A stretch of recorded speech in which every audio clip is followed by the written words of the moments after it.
You're watching Press TV's Top 5. We're coming to you live from our headquarters in Tehran. Many thanks for joining us this hour. Now, the Syrian army forces pushed back foreign-backed militants in Aleppo. The army is now in control of almost half of the terrorist-held eastern Aleppo after advances unrecorded since 2012.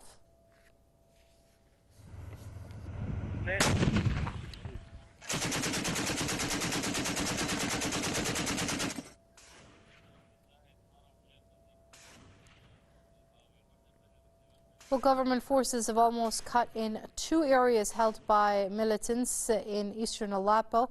They took all of northeastern Aleppo, securing the scientific research housing area as well as the neighborhoods of Sakhur and Haydariya. In all, army soldiers took control of 12 districts of the city in less than 2 weeks. This includes Mesek and Hanano, which was the biggest militant-held area, and the first district the terrorists took in 2012. Army advances have set free thousands of civilians who are now moving to the safer government-held areas.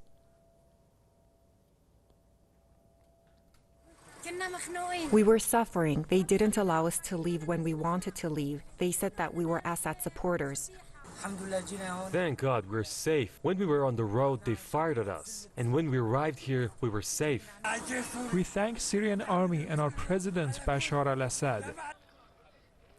The Syrian army has repeatedly halted its offensive to help civilians leave the conflict-ridden neighborhoods and let in humanitarian aid. The foreign-backed terrorists have been targeting civilians and government forces since the beginning of the war in Syria. They have intensified rocket attacks on the government-controlled western districts of Aleppo.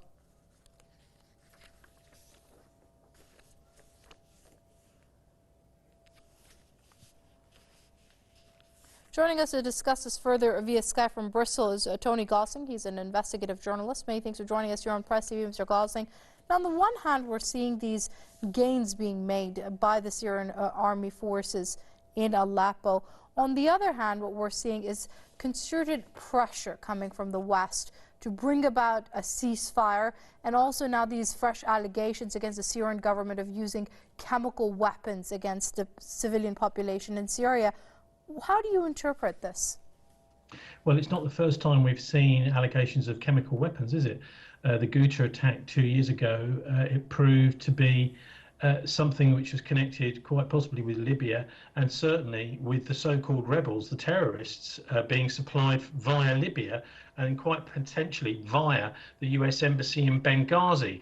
So there's been attempts to fit up Assad and the Syrian government as the purveyors of chemical weapons. Actually, the fact is that NATO, it looks like the NATO countries have been covertly supplying these chemical weapons in there. But look, the reason that they're interested in a ceasefire, there's only one reason, and that is because it looks like the Russian and the Syrian Arab army are about to win. Well, Mr. Gosling, by halting their advances in Aleppo, what does the West hope to achieve over here? Well, it wants regime change in Syria. It still hasn't given up on that aim. And if it can't have regime change in Syria, it seems that they will even start to think about wanting regime change in Moscow and in other countries that have been backing Assad.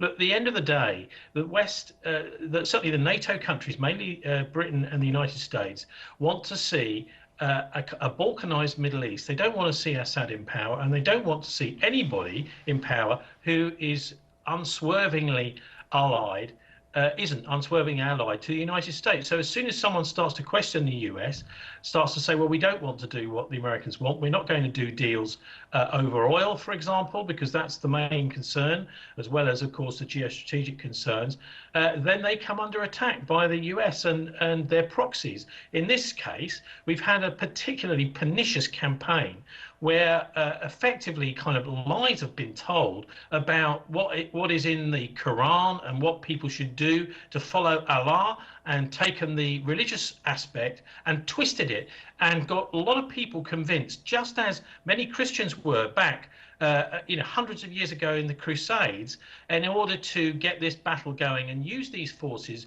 use these perfectly legitimate sentiments to start a proxy war in Syria. And the Americans are particularly frustrated now that it looks like the Russians are about to win in Aleppo.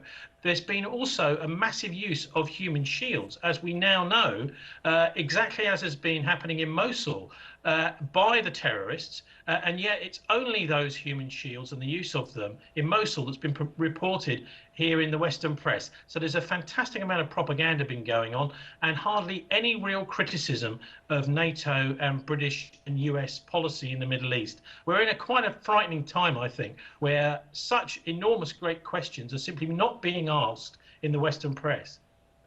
And before I let you go, Mr. Gosling, very quickly, if you can, there are many, when it comes to the U.S., are saying that the U.S. has no interest in dealing with Aleppo right now. Obama's a lame duck president, and when Trump comes in, there might be a different policy.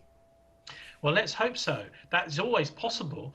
And I mean, what Donald Trump has said is good, but he's been backtracking on quite a lot of the promises that he made during the election campaign. I don't know if you've noticed that, as these presidents often do. And I'm afraid we're in a quite a cynical version of democracy here in the West, where people will say all sorts of things, and then when they get to power, sometimes they forget about them. But I do think the signs are quite good that Donald Trump is not going to pursue this regime policy, and also that he's going to, in Syria, and also that he's going to start to mend relations with Russia, which is a very important move.